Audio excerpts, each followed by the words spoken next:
Salams and welcome to Stories from Medical School. In my training years at medical school and at Paraguanath Hospital, Hillborough Hospital, and various hospitals, California hospitals, and so forth. This story today, I've spoken about dissection, the X, the neck, and this story today is about my delivering my first baby. So let me know your stories. As what I told you, I love to hear your stories as well. There's too much shine on that. So as what I mentioned, spinal disability, gunshots. Had to be resuscitated. My brother, elder brother, resuscitated me, CPR. Neighbors came to help. So please, to South Africa, stop shooting us, stop shooting our doctors, stop shooting our friends and everybody. Stop going to people's homes. Okay, to cut a long story short, let me know your experiences of delivering your first baby. What about you? Did you deliver baby? Any mothers deliver babies? What about fathers? We've had some funny experience of fathers collapsing. We see this movie Friends, that famous movie Friends, Chandler and Rachel and Monica and all of them, and you see how this guy just drops when the babies are being delivered. Okay, so let me know your funny story. So let me just explain very briefly about myself, my experience. This was at although I studied at Johannesburg at Witwatersrand, we were then sent to community service. So I was sent to Port Elizabeth. So the first baby that I delivered was in Port Elizabeth. So even though we did a dissection of the human body in second year, we knew the anatomy of the male anatomy and the female anatomy in detail. We had done clinical exams. We knew how to use the speculum. We knew how to do internal exams, everything. But to deliver a baby is a totally different thing. So in that case, you cannot just deliver a baby. In this case, you must watch how a baby is being delivered at least 10 times. You had a little book and your senior must sign it off that have you actually watched with your own eyes, because anything can go wrong. We see everything, and it's actually it's amazing that so many things can go wrong, but they don't. That's what I find absolutely fascinating, and that is why I still consider up to today that the delivery of a baby is an absolute miracle. It's an absolute miracle. This little creature, this baby, has been swimming in water for 9 months. Now just think for a moment. A baby swims in water for 9 months, is an underwater breather, swimming like a fish for 9 months.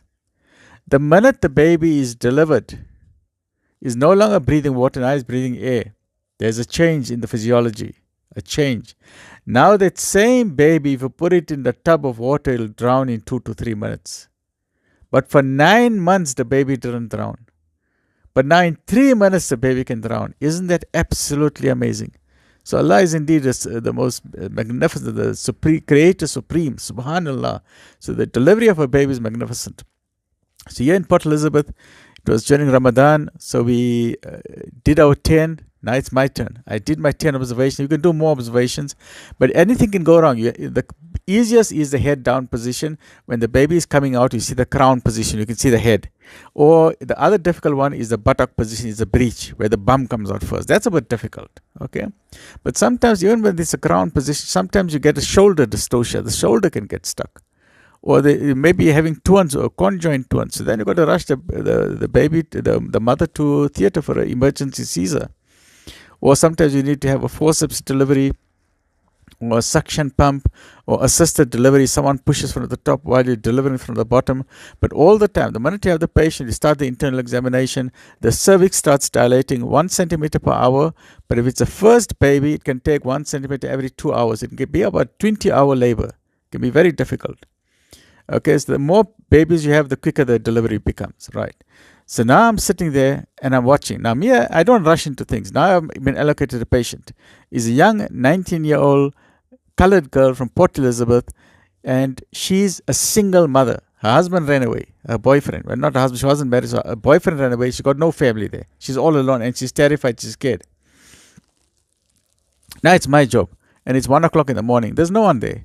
The whole hospital is quiet. Our professors are sleeping. The registrars are sleeping. They say, you know what? It's your job now. You got a problem, you call us. Now me, I like to think. You see, I'm a thinker, alhamdulillah, by the grace of Allah. So I think and I watch what's going on. I don't talk much. I love to talk, but initially I love to watch. I observe my environment. I observe what is going on. So I look at the matrons. The nursing staff, they are fabulous, very, very good. When you go into a maternity ward, your best friend is a nurse, and especially the matron. She's delivered thousands of babies for 20, 30 years. She's seen everything. She's whatever type of delivery you've seen in a textbook, she knows it in her brain. She's seen the shoulder dystocia, the normal births, the episiotomies, the emergency. She's seen everything. Make her your best friend. So I'm watching the matrons. I made the matron my best friend, walking around, talking around. And then I'm seeing something strange going on. Because remember, I'm talking about a provincial hospital in a semi-rural area. I'm not talking about a private hospital. I used to run a private hospital. Private hospital, you look after the staff very well because they are paying money from the medical aid. And in any case, that's my philosophy, that your patient, your customer is king. You look after the patient. But in this particular provincial hospital, and I won't give the name, the patients were not treated like a king. Some of the patients were actually assaulted to keep quiet, keep quiet, keep quiet, because the nursing staff wanted to sleep at night. 1 o'clock in the morning, they want to sleep. And the mother is crying, they make a noise. But then I found something interesting by observation. And this happens in other cultures as well. There's a problem, and I don't understand it much. There's a problem between the Sotho and the Xhosa and the Zulu, I don't know, and the Indebele. When I was growing up in Struven Street, we used to have these people come from the villages. They had these big round things around the necks. We used to call them, I don't know, the Mopoker or the Indebele. I don't know what they were called. Or maybe the Shan people from the Khoisan. I don't know. But they had these big things around the neck, the coils.